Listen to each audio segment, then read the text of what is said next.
안녕하십니까. 오늘 아침에는 연애의 신 시대소망 677페이지에서 680페이지까지를 읽어 드리겠습니다. 그대들 안에 있는 그리스도의 생명은 그리스도 안에 있는 것처럼 같은 열매를 생산한다.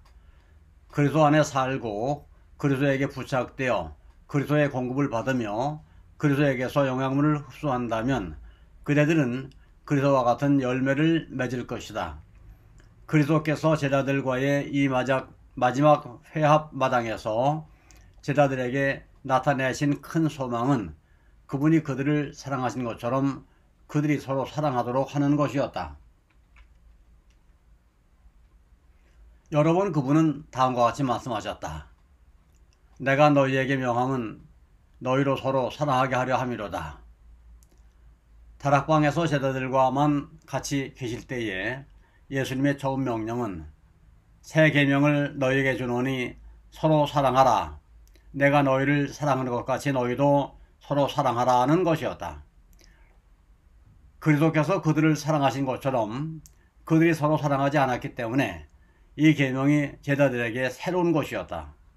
새로운 이념과 충동이 그들을 지배하여야 하였으며 새로운 원칙이 그들로 말미암아 시행되어야 하였으며 그분의 생애와 죽음을 통하여 그들이 사랑에 대한 새로운 개념을 받아들여야 된다는 사실을 예수님께서는 아셨다. 서로 사랑하라는 명령은 그리스도의 자희생의 빛 가운데서 한 새로운 의미를 가졌다. 은혜의 온전한 사업은 사랑과 극기와 자기 희생의 노력의 계속적인 봉사이다. 그리스도께서 세상에 머무르신 매 시간마다 하나님의 사랑은 억제할 수 없는 물결처럼 그분으로부터 흘러나오고 있었다. 당신의 성령의 감화를 받는 자들은 모두 그분이 사랑하신 것처럼 사랑할 것이다. 그리스도를 움직이게 한 모든 원칙이 그들 상호간의 관계에 있어서 그들을 움직일 것이다.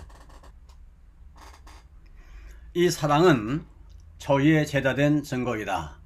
예수께서는 너희가 서로 사랑하면 이로써 모든 사람이 너희가 내 제자인 줄 알리라고 말씀하신다.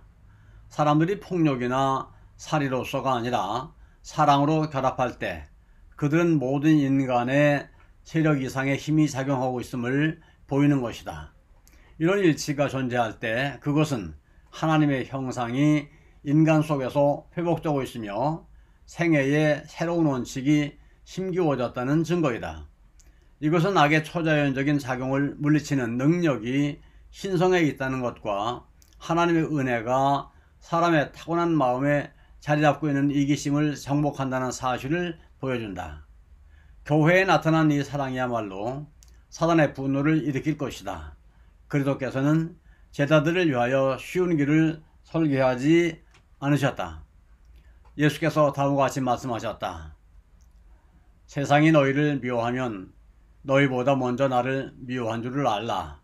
너희가 세상에 속하였으면 세상이 자기의 것을 사랑할 터이나 너희는 세상에 속한 자가 아니요 도리어 세상에서 나의 택함을 입은 자인 고로 세상이 너희를 미워하느니라. 내가 너희더러 종이 주인보다 더 크지 못하다 한 말을 기억하라. 사람들이 나를 핍박하였은즉 너희도 핍박할 것이요 내 말을 지켰은즉 너희 말도 지킬 터이라. 그러나 사람들이 내 이름을 인하여 이 모든 일을 너희에게 하리니 이는 나 보내신 이를 알지 못함이니라. 복음은 반대와 위험과 손실과 고통 가운데 공격적인 투쟁으로 말미암아 앞으로 전진할 것이다. 그러나 이 사업을 하는 자들은 다만 주님의 발자취를 따라가는 데 불과하다. 세계의 구주로서 그리스도께서는 계속적으로 외면상의 실패에 직면하셨다. 우리 세계의 은혜의 사자인 그분은 당신이 향상시키고 구원하는 일에서 하시고자 갈망하신 일을 거의 하시지 못한 것처럼 보였다. 사탄의 세력은 그분의 길을 방해하려고 계속적으로 일하였다. 그러나 그분은 낭망하지 않으실 것이었다. 이사야의 예언을 통하여 그분은 내가 헛되이 수고하였으며 무익히 공연히 내 마음을 다하였다 하였도다. 정령이 나의 신원이 여호와에 있고 나의 보응이 나의 하나님께 있느니라. 나는 여호와의 보시기에 존귀한 자라. 나의 하나님이 나의 힘이 되셨도다 라고 선언하신다. 다음에 기록된 말씀은 그리스도께 주어진 약속이다. 이스라엘의 구속자, 이스라엘의 거룩한 자이신 여호와께서 사람에게 멸시를 당하는 자, 백성에게 미움을 받는 자에게 이같이 이르시되 여호와께서 또 가라하되 내가 장차 너를 보호하여 너로 백성의 언약을 삼으며 나라를 일으켜 그들로 그 황무하였던 땅을 기업으로 상속하게 하리라. 내가 잡혀있는 자에게 이르기를 나오라 하며 흑암에 있는 자에게 나타나라 하리라. 그들이 줄이거나 목마르지 아니할 것이며 더위와 볕이 그들을 상하지 아니하리니 이는 그들을 긍휼히 여기는 자가 그들을 이끌되 샘물 근원으로 인도할 것임이니라. 예수께서 이 말씀을 의지하셨으며 유리한 것도 하나도 사탄에게 주지 않으셨다.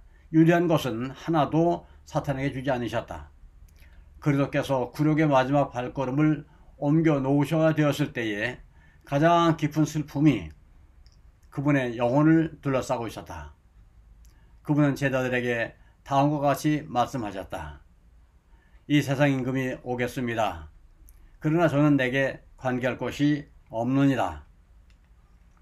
이 세상 임금이 심판을 받았음이니라. 이제 예언적 안목으로 그리스도께서는 당신의 마지막 큰 투쟁에서 벌어질 광경들을 훑어보셨다. 예수께서는 당신이 다 이루었다고 부르짖을 때에 온 하늘이 개가를 부를 것을 아셨다. 그분의 귀에는 멀리서 들려오는 음악과 하늘 조정에서 들려오는 승리의 함성이 들렸다. 그분은 그때에 사탄의 제국의 멸망을 고하는 조종이 울릴 것이며 그리스도의 이름이 온 우주를 통하여 이 세계에서 저 세계로 선포될 것을 아셨다. 그리스도께서는 당신을 따르는 자들을 위하여 그들이 요청하거나 생각할 수 있는 이상으로 더 많은 것을 해 주실 수 있으심을 기뻐하셨다. 그리스도께서는 전능하신 섭리가 세계를 창조하기 전에 주어진 바 된 것을 알고 확신을 가지고 말씀하셨다. 전능하신 성령으로 무장한 진리가 악과의 투쟁에서 승리를 얻을 것이며 피 묻은 깃발이 당신의 추종자들 위에 의기양양하게 휘날리게 될 것을 예수께서는 아셨다. 당신이 신뢰하는 제자들의 생애가 그분의 생애와 같이 중단되지 않는 승리의 연속이 될 것인데 비록 현세에서는 그렇게 보이지 않을지라도 위대한 내세에서는 그렇게 인정되리라는 사실을 그분은 아셨다. 그리스도께서는 이것을 너희에게 이름은 너희로 내 안에서 평안을 누리게 하려 합니다. 세상에서는 너희가 환난을 당하나 담대하라. 내가 세상을 이겨노라고 말씀하셨다.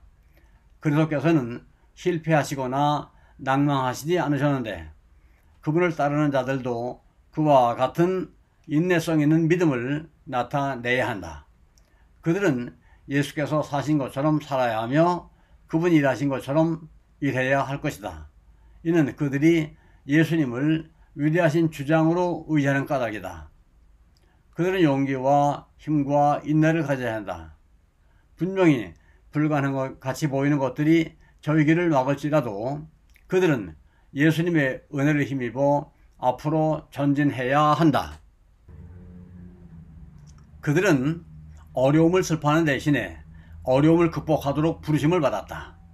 그들은 어떤 일에도 실망하지 말고 범사에 소망을 가져야 한다.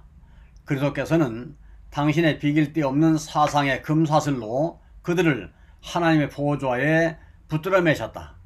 모든 능력의 근원으로부터 흘러나오는 우주에서 가장 높은 감화가 그들의 것이 되게 하는 것이 그분의 목적하신 바였다.